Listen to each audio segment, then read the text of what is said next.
Okay, here's the thing. Misery loves company. And the one thing that I'm seeing a lot on social media is, I don't want to say they're scare tactics, but they're videos targeting the negative aspect of real estate. And I'm not saying that there are no negatives in real estate today or 5 years ago or 20 years ago. I'm merely pointing out that there's a lot of focus on negativity, looking at people who've lost a lot of money in real estate, looking at individuals who overpaid during COVID for a condo, now they sold at a loss, looking at the sheer amount of volume of condos in the downtown core that are sitting stale.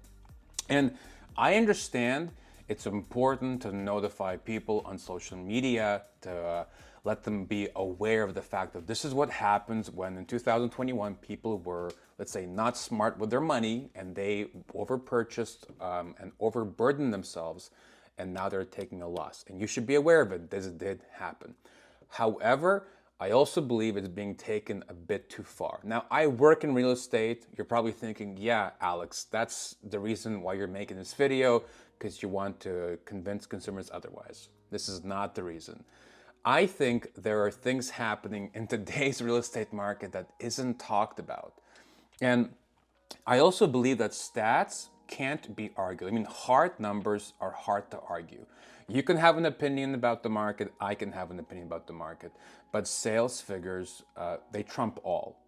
So what I did was I started looking back to 2021, and I'm looking to see what has happened, because hindsight 2020 is always great. You look at the past data and you kind of understand what happened, why it happened, but it also gives you direction as to what can happen down the road. And so I pulled up all condos sold between $150,000 to $500,000 from 2021 to 2025 year to date.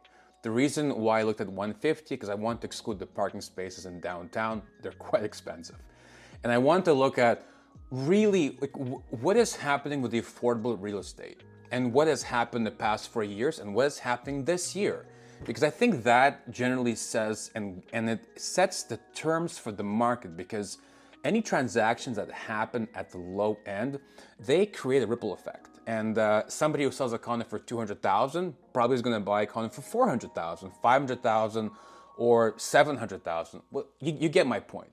So if we're seeing activity at the low end, if it's even there, because with the way things are happening in social media, YouTube, and the news, the market is melting, the world is over, and so I want to tell you guys or show you with stats a very different story. Now I prepared, it's going to be somewhere here on the screen, 2 charts. So we're looking at strictly 150,000 to $500,000 condos only. We're going to look at all of Toronto, and then we're going to look at the downtown core, which is from Bloor down to Lake Ontario.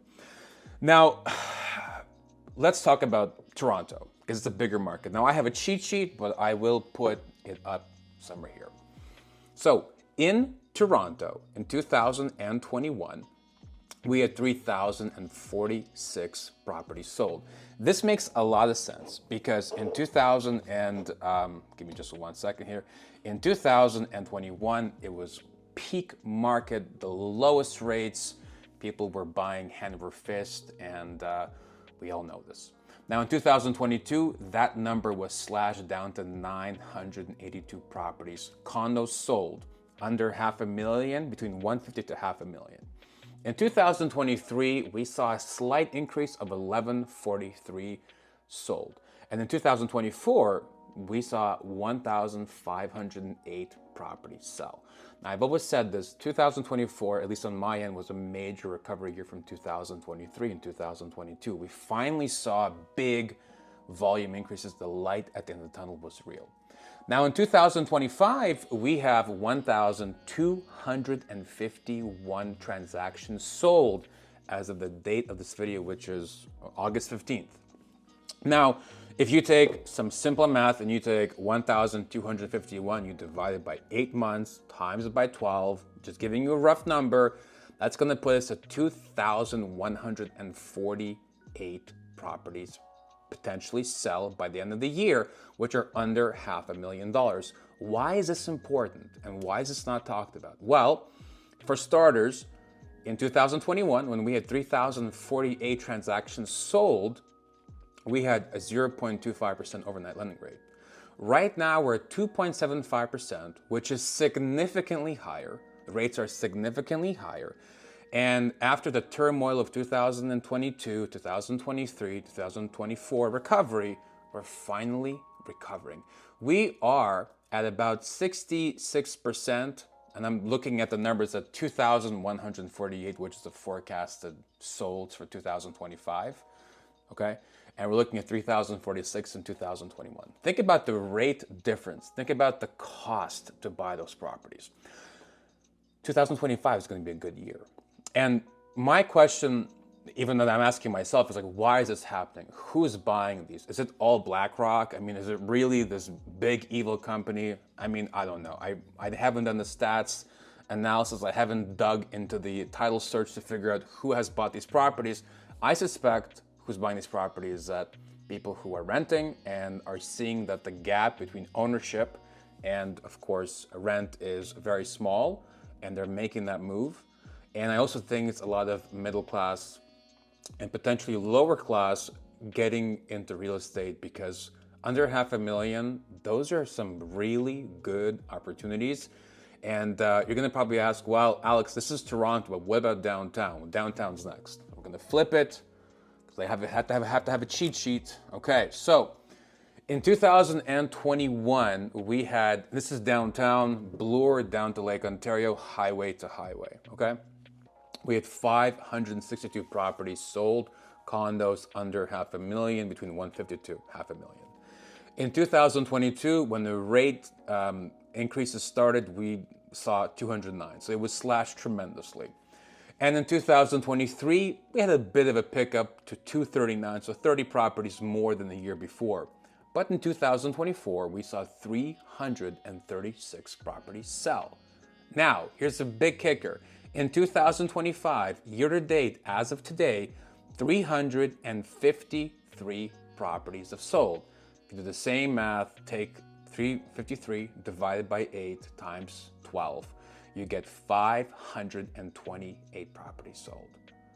So if we're to believe that the real estate market in the downtown core is terrible, these numbers for sure do not support that premise. Now, I understand that dividing 353 by 8, multiplying by 12 is a big chance, because of course rates can go up, absolutely. I'm not saying that they won't, but what I am saying is that where things are heading right now, it looks to be a good market. Now, more importantly, if we look at what is available to buy right now in the downtown core, and I made some scribbles because I'm making notes as I'm going through MLS. So as of 2025, year to date, today in the downtown core, so Bloor to the water, we have 419 available units under $500,000. For those of you who may not follow real estate, that is a great opportunity for condos. We rarely see this large number of affordable units in downtown. And the thing is that I'm not here to tell you that you should only buy real estate. That's the surest way to become a millionaire. Absolutely not. There's other ways you become a millionaire or grow your wealth. The goal here isn't to become a millionaire. It is actually to provide yourself a certain lifestyle of, let's say, safety, if that's how you perceive ownership, or having a peace of mind that you're not going to be told to move from your property because they have to do renovations, or they want to have their kids move in, etc. There are pluses and minuses in ownership and renting. Don't get me wrong. I'm not saying that there aren't. What I am trying to say is that if you're renting today for $2,300, $2,400 a month, a condo in the downtown core, you need to do a very simple analysis. If you can buy a condo for $400,000, a bedroom, one bed, one bath, and get your foot in the door with a 20% down payment, conventional essentially proposition, you are gonna have to pay a bit more than your rent, but you're gonna own your real estate. And when the market shifts, and it will eventually go up in value, you're going to be happy that you made that choice.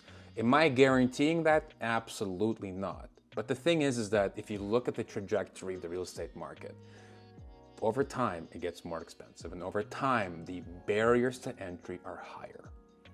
I would love to know what you guys think about this. This, to me personally, came as a surprise. Even though I work in the real estate industry, we don't always go and look in the stats 4 or 5 years back and analyze certain prices, certain areas. But this is indicating to me that in 2027 and 2028, which we all know is going to be one of the lowest levels of deliverables by pre-construction, and the amount of individuals, immigration coming to Canada right now, I think that there's a very good chance that the downtown inventory that we see so much of is going to get absorbed. And with deliverables being low, there's going to be obviously less supply. And people are getting accustomed to the rates, as we can see by 2025 stats on both sides, downtown and all of Toronto, and they're buying. And the question is how many of these properties under $500,000 will remain in 2026 and 2027? My suspicion is a lot less. Hope you guys have a good day, and I'd love to hear what you think inside, below in the comments on inside, but you get what I'm saying. Below the comments, put down what you think. I'd love to hear from you. Even if we don't agree in the same opinion, I think it's important to get it out there and start the conversation. Have a great Friday. Take it easy. Peace.